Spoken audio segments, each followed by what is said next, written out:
How's everybody doing? We feeling good? Still pumped? Doing some growth talk? I love it.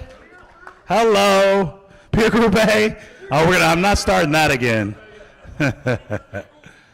All right. Well, look, it's been such a pleasure to be with all of you while we're getting set up here. And I really think this next topic is going to be really good. So whether you're doing business with us or not, just an opportunity to sit and meet with some of our luminaries and listen to how they help grow their business, right?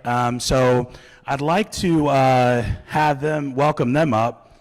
And we're really going to be just talking about the nuts and bolts of actually closing sales. How do we actually get new recurring revenue contracts into our business? So if I could welcome my guests up onto the stage, Kevin, John, Jeff, Antoine. Do we not fit you on one side? Okay, all right. We got Antoine, we got Sean. Yep. There's a couple of more ugly mugs that are coming up, but that are not on this slide, but we're happy to have them. Bring your own chair. Bring your own chair. Come on. Putting Kevin to work today, I guess. All right. Everybody comfy? That's good. I'm glad we're comfy. We're trying. So there were a bunch of questions that were kind of this panel kind of was structured to answer. I want to start with like kind of the most obvious one, which is what is the silver bullet to growing a business and keeping it sustainable? So who can tell me the magical thing that you have to do? Just the one thing. You can't say multiple things. I'm kidding, obviously. Let's start with some of the obvious stuff. Like, tell us, first of all, a little bit about yourselves, and then kind of how you went from where you started to where you are. So let's start from right to left, and then we'll mix it up from there. You're right or our right? Yeah. The audience is right. There we go. Stage right. We'll call it stage right. No, it's still you. No one knows theater terms in here? Gosh. Hey, Sean, you're... Stage right is here. Stage right is here. Gotcha. Start with Sean. Oh, my God. Yes. Sean Moreno, Data Tech Cafe. We've, started our journey. We had that one giant customer, took care of everything, and they left us. So that's we didn't know what to do, sales thing. We just marketing, didn't know. One thing that we realized quickly is we were not good at sales. We were not good at marketing. So we realized we needed to find the solution and find that marketing team that could take us to the next level. So that's kind of where we realized quickly we weren't just going to get the handshake and networking and bringing sales that way to grow. We needed the additional help. That was how we knew that was the one thing we knew we had to do. Jeff Newton with Red Eye Tech, and we're a 20-year-old MSP, kind of a similar story to most, slow and steady growth up to the right for the first 17-ish years, and then kind of got committed to growth, so had created a marketing budget, sales budget, and I was happy to invest that, and so that's really what brought me to Marketopia 2.5 years ago, and so far it's been anything but slow and steady and up to the right. Antoine Jackson, Initech out of Raleigh, North Carolina. My journey started actually as a solopreneur. I worked for a small MSP right out of college, went 4 months without a paycheck because they were having some financial issues, and I'm like one of the most loyal people. So my girlfriend at the time, now wife, basically said, well, if I'm gonna support you, I wanna support you chasing your own dream. And part of the journey for me, at least with becoming, working with Marketopia, was when it was just me, I didn't have all the resources and all the tools. So the first year I really just went to conferences to learn because, when you're first getting started out, when you've played the role of a technician, it's scary, it's hard. So Marketopia really helped me because one of the things that Terry actually said that really stuck with me even, 6 years later is that perception's reality. And I think that that's part of, even with this topic, it's gonna be how the customer perceives you. And if you can really sell yourself and your services, yes, we all use the same tools across the board, but if you can sell them an experience, that's the thing that moves the needle for most. So. My name is Kevin Acavino, owner of Computer Doc, started in '97. You know, I'm like everyone else in here. I mean, you want to say that your, you know, IT is top notch and you know more than anybody else about how to work on the computers and everything. Well, we know nothing about sales, and now I'm a professional salesperson. So, but I would tell you that, you know, it's been a long journey getting there, but I will tell you that you need lead generation to get to that point that you're actually selling to customers. And that's what Marketopia has done for us. Yeah. John Dunn, Computer Doc. I've been with Kevin for 12 years. Yeah, sales. So first is lead gen, to go to sales so you can scale, you know. And I mean, what's the silver bullet? I mean, once we joined Marketopia, I mean, I'm not going to say it was set, like right off the bat, it was great. I'm not going to say it. Somebody came in cheap, doing a quarter-time caller, and that didn't work. Man, the silver bullet, once you went to that full-time caller, and once you figure out the rapport with your caller and stuff, that is where the magic happens. And I mean, everyone here, I'm sure, has a caller. The callers are the best thing with Marketopia. That is a silver bullet. They're all right here. Shout out to All the my callers. There we go. stand up. They were waiting All on my that. callers. Look at Hey, them. stand up for me. Let's go. You got Nicole. Stand up, Nicole. My callers. These are the ones. That's the silver bullet right there. That's where the magic happens. Because honestly, I'm not having to dial the phone. You know? I mean, my caller, yes, we call ourselves the unicorns. Every 2 weeks, I get 1,250 to 1,300 dials. I'm not wanting to do that. To me, that's the silver bullet. Yeah, so what I wanted to go through next was, because one of the things that we wanted to talk about in this session is kind of some numbers. Just break us down, how many deals per month, what's the average MRR, like what are you looking at, you know, growth-wise? What are all of you targeting into 2023? Maybe if you want to discuss some of 2022, I'll let us kind of, you want to start? Yeah, I'll go. I mean, growth, I mean, yes, everybody wants an additional 5, 10, 20 grand MRR. But man, we've changed the things a little bit. Like, we're not singling down, like that slide Terry showed earlier today. If you're looking for a company that's only got 50 endpoints or like whatever, man, we've opened it up. We'll start off with some project work. You know, get your foot in the door, show them trust. You have to build trust. I'm not gonna lie, we've had a project earlier this year. He was like, hey man, do you do any project work? We're like, yeah, I mean, we'll help you. It's turned into $200K this year just in project work. You never know what you're doing. And now, I mean, once we've known him now and everything, he's an $8 billion a year company, and he's now talking to us about handling his whole North America help desk, you know? So you never know what that project's going to turn into. Yeah, I mean, it could be, you know, refreshing a server or something, but we got lucky, but, you know, you just never know.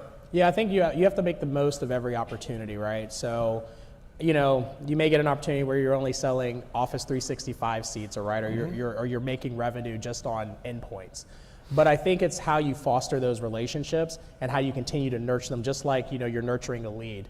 One of our, you know, biggest clients, they literally started off as, I think, like $1,200 a month, and I think, like, you know, right now they pay us like 60 grand a month or something like that. And that started really small, and you know, and yeah, some of it's good timing, some of it's luck, but I think for us, it's all about building that rapport, right? Like one of our clients is Patagonia, the clothing retailer, right? And the way we got that opportunity literally started with a low voltage project. And it's so funny because when we built that relationship, it was just me. And I'm like, why are these guys like, God, I must be really good at selling, right? But no, I think it's really based on relationships, right? This is a relationship-driven business. And at the end of the day, if you can't start with that, then you're gonna hit a ceiling eventually, right? And that's why I think it's hard for some companies to go from like 1 million to 2 million or 2 million to 5 million, because eventually you hit that plateau. And I think that you have to figure out in your business, what are the things you can tweak to kind of, you know, break through that ceiling, so. Yeah, I just realized I didn't answer your first question. So the silver bullet is consistent action over time, and then doing more and doing it better, meaning what's working for you. I think this industry is notoriously awful at forgetting what worked along the way, and you just stop it because you moved on to the next shiny thing because it had an extra digit or an extra light. So think back to what has made you successful, and don't be afraid to go back to some of those roots, but do more of it and do it better every time. It's an iteration. So there is no really magic bullet, silver bullet to it, but don't give up on it, because you're sort of always that one inch from gold kind of a mentality. With that, you'll also hear any of the other sessions, or if you talk to me too, there's, I think one of the things that our industry gets wrong sometimes because of who starts the MSP, who runs the MSP, who is the core of the MSP, which is that technical mindset, the engineer brain.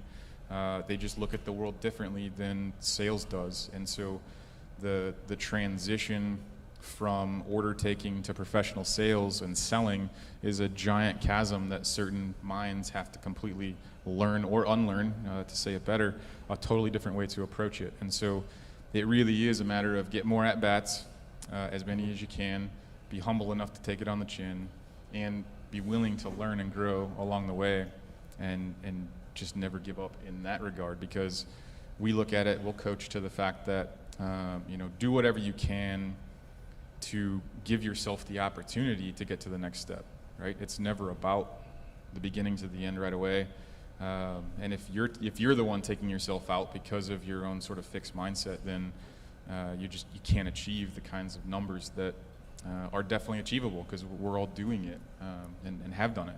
But it didn't start off that way. You had to grow into it and evolve into it. And I think you got to hear a lot of no's before you hear yeses, right? And that's why, for a lot of people, having that caller's idea, like, calling is a tough gig, because you're constantly told no. And that person has to have like a core of perseverance beyond something that I can have, right? And I think that that's the big thing you have to understand, is that what it takes just to get you to the plate is a lot, and you're not gonna close 100% of the time. And I think that you can't let that discourage you from keeping things moving forward. Even like with Marketopia, it took a long time for us to get that first opportunity, that first true win.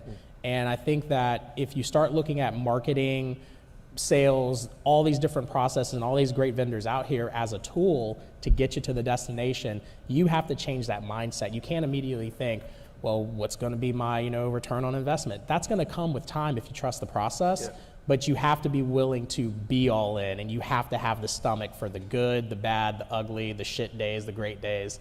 And unless you have that, you're not going to grow. So you got to be consistent. Yeah.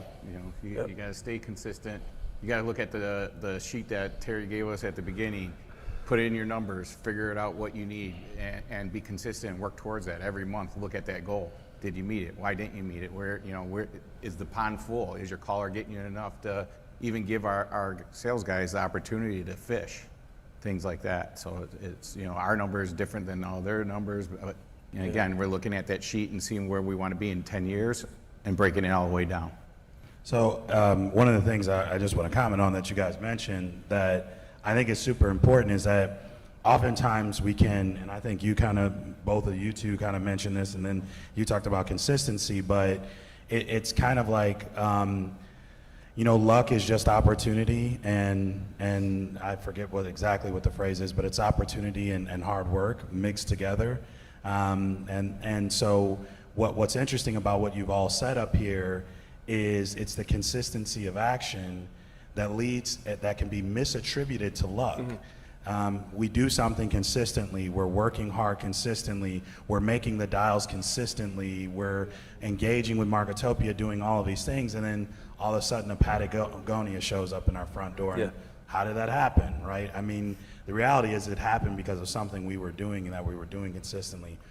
Yeah, one of the things that we oftentimes preach too is that the opportunity only reveals itself if you're in motion. So if you're not in motion, then it's just one more pipe dream. But you've got to get in motion, and you got to stack the wins from the very smallest one to build that momentum all the way up. We reverse engineer our process through a lens of what's it take. What does winning the day look like? Our industry is not a fun industry to be in, right? We're in a problem industry. We're dealing with people when their world is upside down for the most part.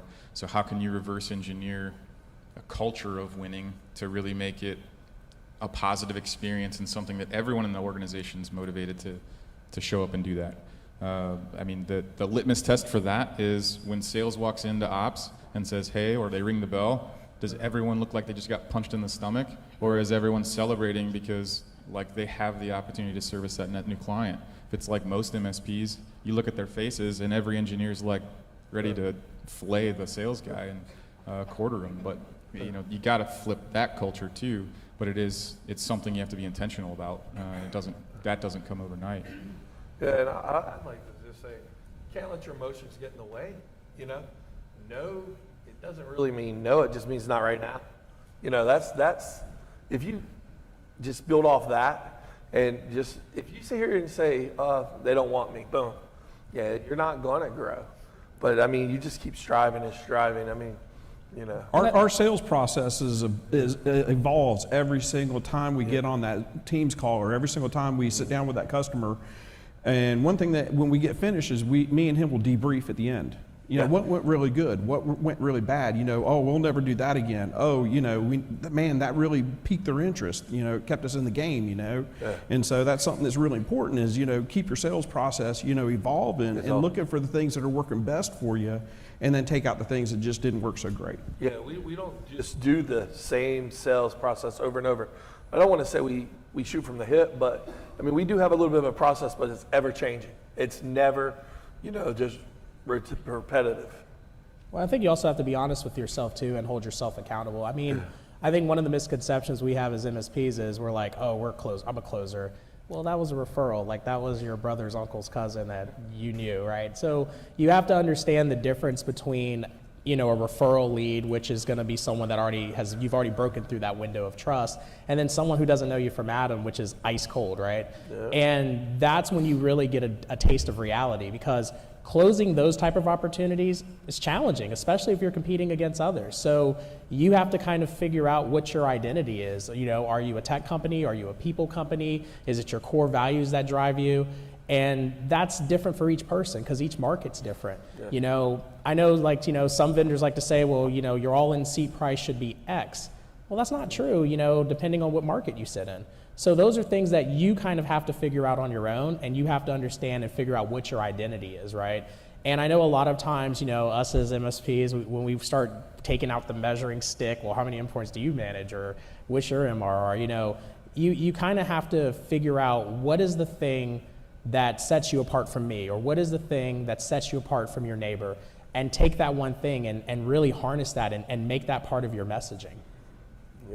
Yeah, and I think that, I mean, to your point, that can influence operations, that can influence the company values, that can influence everything. When you lead with a sales first idea or concept of who you are and why you're different, then it does influence all parts of the organization. I was gonna ask you guys this to kind of put you on the spot a little bit. What's maybe a blunder that you've made in the sales and marketing world or growth world where it's like memorable for you, that kind of it stung a bit and you were like, man, if I could go back and re-engage with Marketopia or just even rethink my goals, what did I do wrong there? I think our biggest blunder was we've done other marketing companies and stuff, and I think our biggest blunder was thinking, oh, I'm going to get $400 a seat, you know, $500 a seat. Once you start strategizing and figuring out, hey, what's the secret sauce, breaking down your costs and everything, it's funny. I mean, you're in North Carolina, I'm in North Carolina. I mean, we're friends, but we're still competitors. Our prices are different, even though he's in my market. I mean, you're in Charlotte. I mean, you got, so, I mean, yes, we're competitors, but once you find out the secret sauce, man, and once you know what's going on, the floodgates will open, I promise. Absolutely, and I think also too, you should take the time to research the prospects that you're gonna talk to and meet with.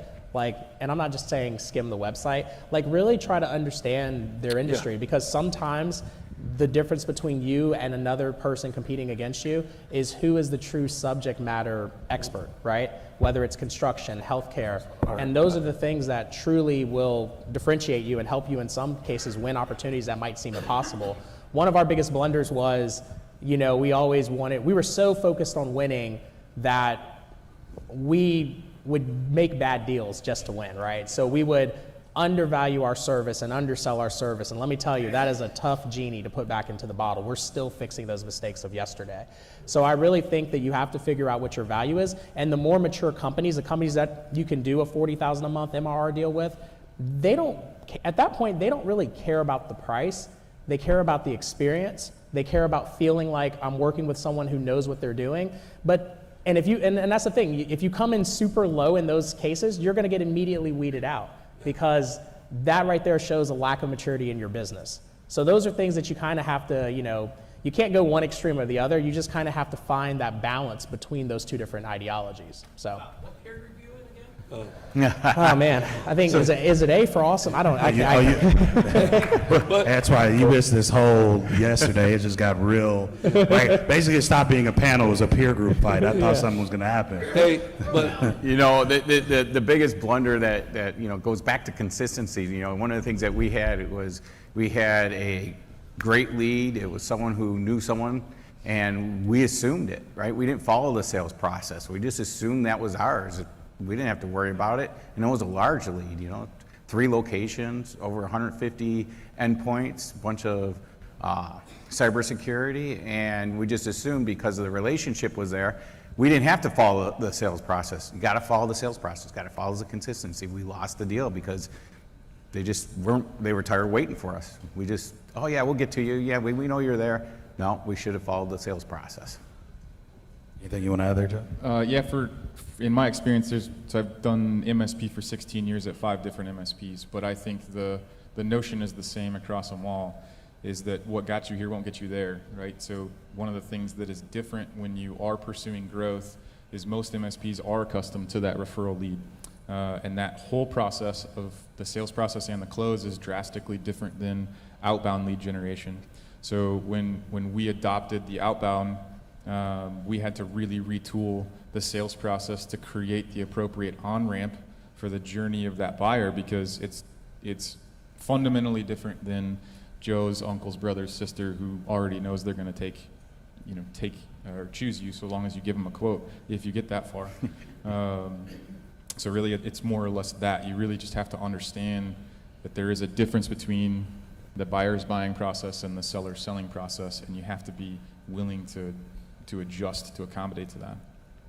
What do you see as the big opportunity for next year? Let's talk 2023, and then maybe we'll talk the next 5 years. But just like, what are you guys noodling on back at the office on? You don't have to reveal all your secrets, but just what are you noodling on back at the office to say, this is what we're seeing for growth in 2023? What are you thinking about? What are some big trends you're seeing? Anything you're worried about? That kind of thing. Well, we're all seeing security, right? Security is the biggest thing, and how you're going to protect your customer from themselves. MFA, things like that. Security is going to be our big talk for 2023. We're looking at every, threat locker. We're looking at all different areas that we can improve on. One of the things that we always assume is, yep, the customer understands we do some security, but it's minimal. They don't understand that. So we're looking at cyber insurance, see where they're being held accountable, making sure that we give them the tools they need for that. So that's that's where we're focusing in 2023. Yeah, for us, it's going to be organic growth. I mean, it's similar to the whole, you forget what you did really well. All of your current customers, you do really good things for them really often. But again, we're in the nature of the business of only looking at what's broken or only looking at what's been asked to be resolved, that we sort of neglect, at least at scale, the vast majority of going and having the right conversation with the right person at the right time about the right solution for the right outcome that they're seeking.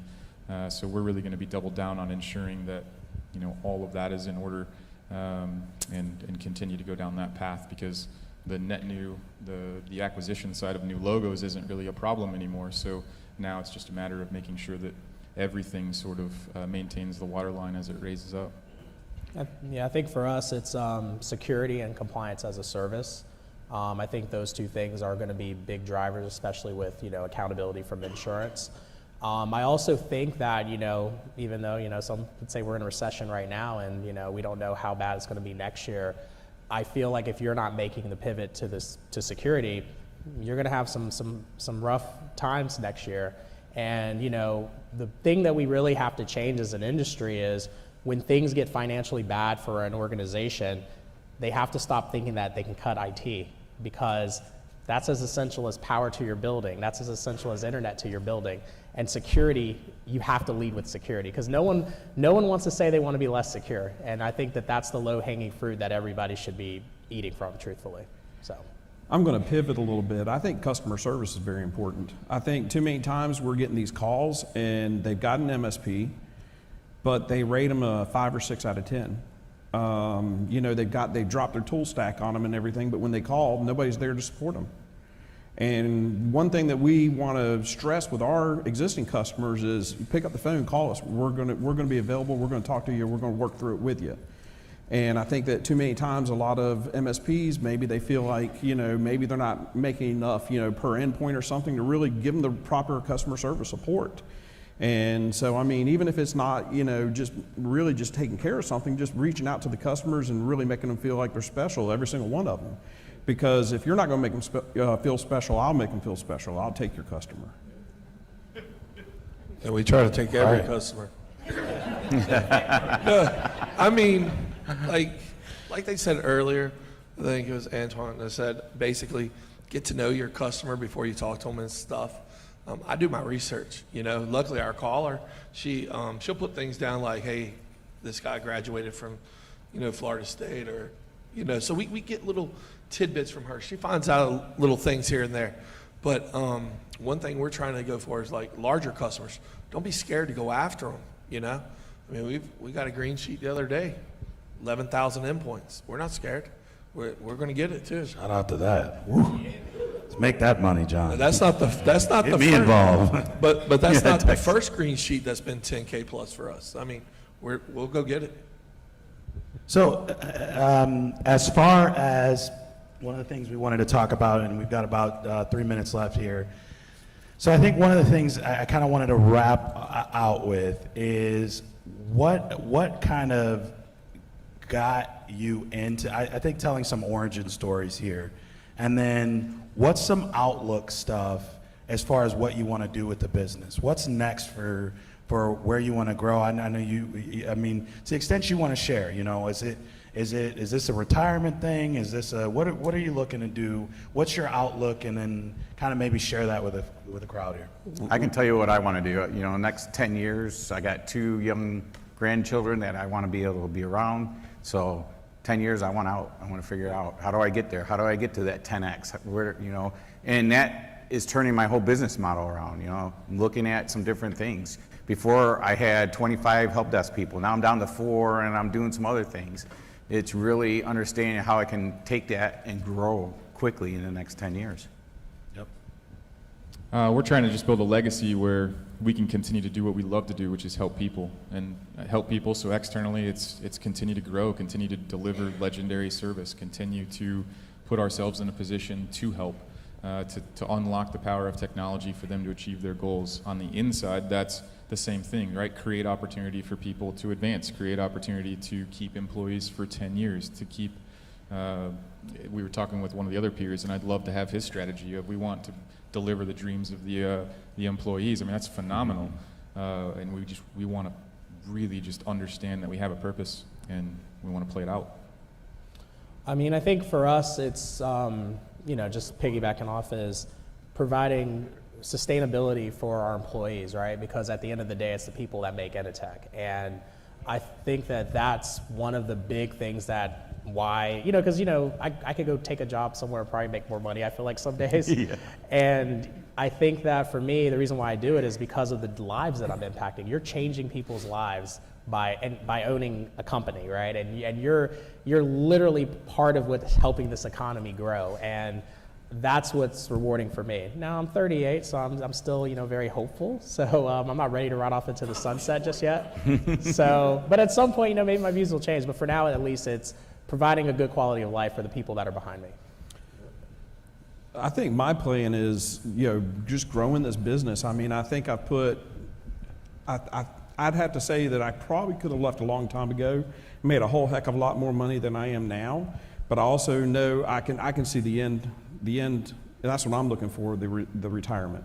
So I think I'll get more at the retirement here than I would if I had to put in and made more up front with anybody else. Yeah, I mean, we've talked. I mean, I think we've got like a 5-year goal, you know. sell out to private equity, you know, something, sell out, grow. I mean, probably get another caller. 2, you know, put to our EBITDA, you know, so that's. Awesome. Well, guys, thank you so much. I really appreciate all of that. Some great knowledge. Everybody give it up. Thank you.